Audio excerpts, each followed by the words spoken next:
Olá, o Entenda Notícia! Excepcionalmente, a gente está colocando no ar numa terça-feira e não de sexta-feira, como você está acostumado, por conta de uma série de acontecimentos em torno da prisão do ex-presidente Lula.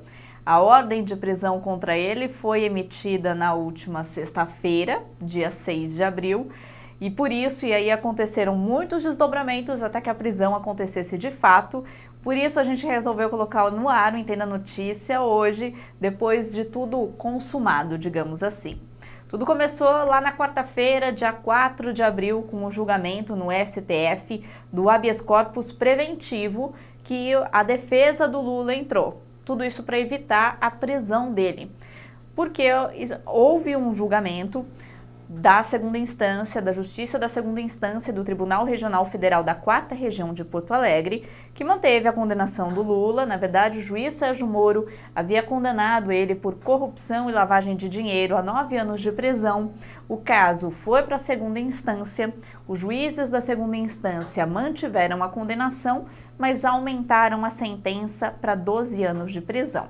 Segundo uma decisão do Supremo de 2016, réus condenados em segunda instância podem já começar a cumprir pena de prisão, mesmo que recorram a instâncias superiores. Mas os advogados de defesa do Lula entraram com esse pedido de habeas corpus preventivo no STF para evitar a prisão. O argumento é que a Constituição diz que um réu só pode ser preso depois de condenado em todas as instâncias, depois que não houver mais recursos em nenhuma instância. Aí a Procuradoria-Geral da República, na pessoa da procuradora Raquel Dodge, contra-argumentou que em 2016 o próprio Supremo decidiu então que réus condenados em segunda instância poderiam ser presos. O fato é que até o julgamento desse habeas corpus preventivo, o Lula não poderia ser preso, enquanto ele não fosse julgado.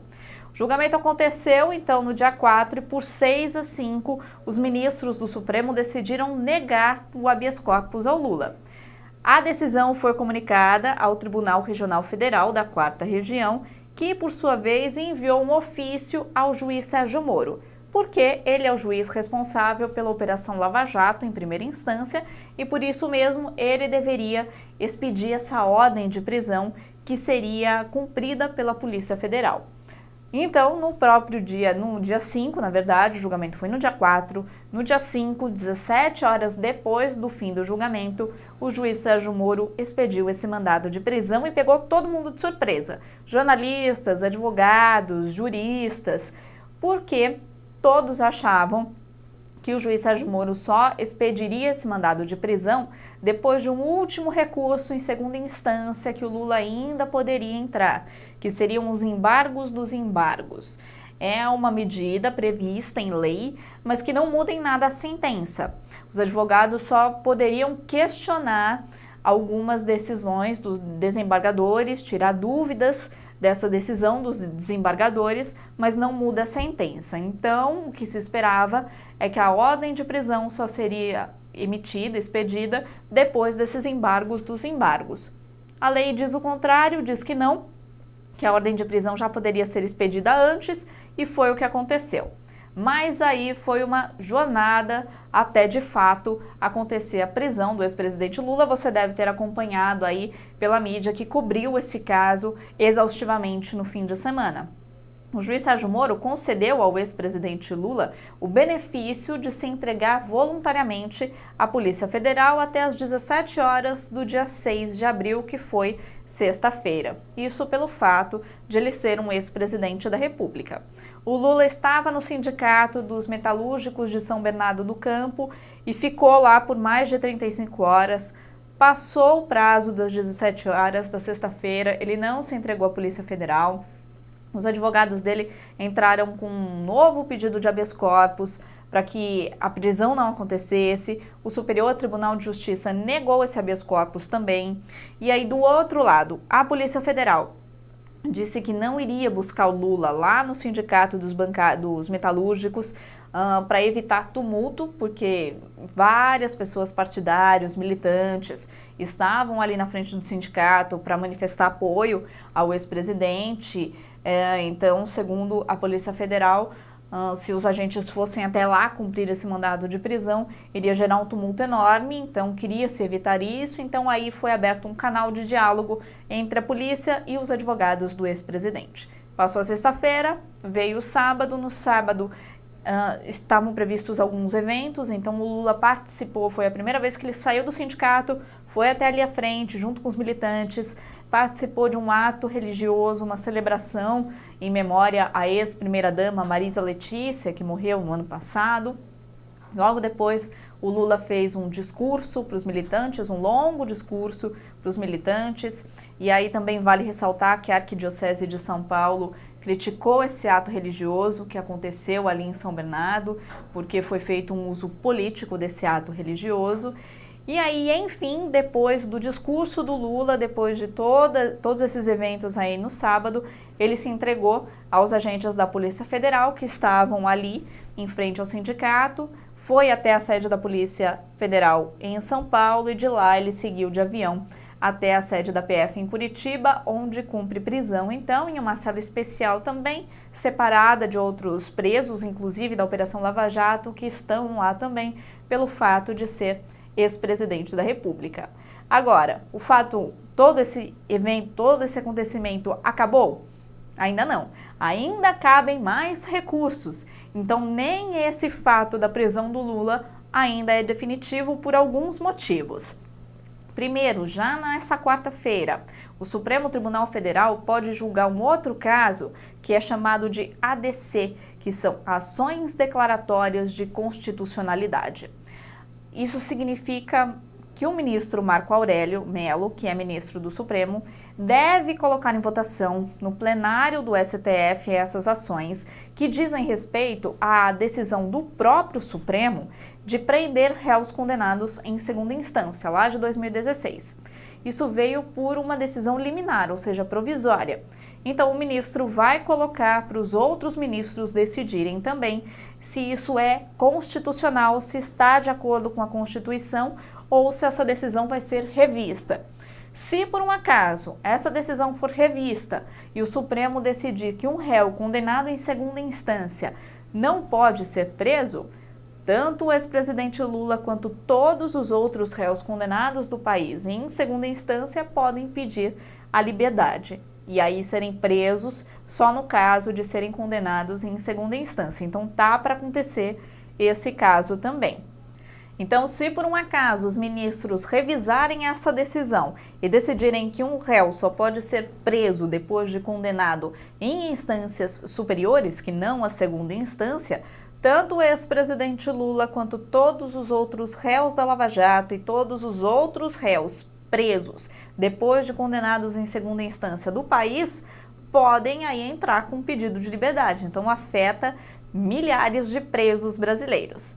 Mais um porém, os advogados do ex-presidente Lula ainda podem entrar com recursos tanto no Superior Tribunal de Justiça quanto no Supremo Tribunal Federal, porque o Lula só foi condenado até a segunda instância, ainda cabem mais recursos. Se por um acaso essas outras duas instâncias superiores, uma delas, decidir que o Lula não é culpado, ainda assim, aí sim ele ganha liberdade e aí de forma mais definitiva. Tudo isso ainda está para ser julgado.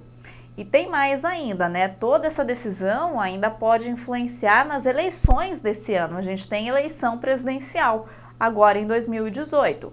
O PT já havia afirmado que iria lançar o Lula como candidato à presidência da República. E essa decisão, por enquanto, ainda não foi modificada. O PT reafirmou que deve lançar o Lula como candidato. Ah, mas pode, porque ele está preso? Pode. São casos separados da justiça brasileira. O Lula, por ter sido condenado já em segunda instância, ele é considerado um ficha suja.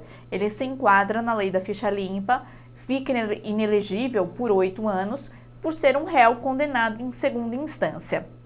Acontece que quem tem que decidir se a candidatura dele é válida ou não é o Tribunal Superior Eleitoral. E isso só é feito depois de o partido registrar a candidatura dele. Então o TSE só vai decidir se o Lula pode concorrer à presidência da República ou não depois de registrada essa candidatura. E aí existem alguns cenários. O TSE poderia liberar essa candidatura ou rejeitar. Se o PT registrar a candidatura do Lula e o TSE rejeitar, existem alguns prazos. São os seguintes: se a rejeição acontecer entre os últimos 20 dias da campanha e o primeiro turno da eleição, o PT não poderia indicar um novo candidato. Se acontecer quando e se o Lula for para o segundo turno, o PT também não pode substituí-lo e o terceiro candidato mais votado no primeiro turno disputaria a eleição em segundo turno. Se acontecer depois do segundo turno e por um acaso o Lula for eleito, a chapa inteira seria cassada e novas eleições seriam convocadas no país.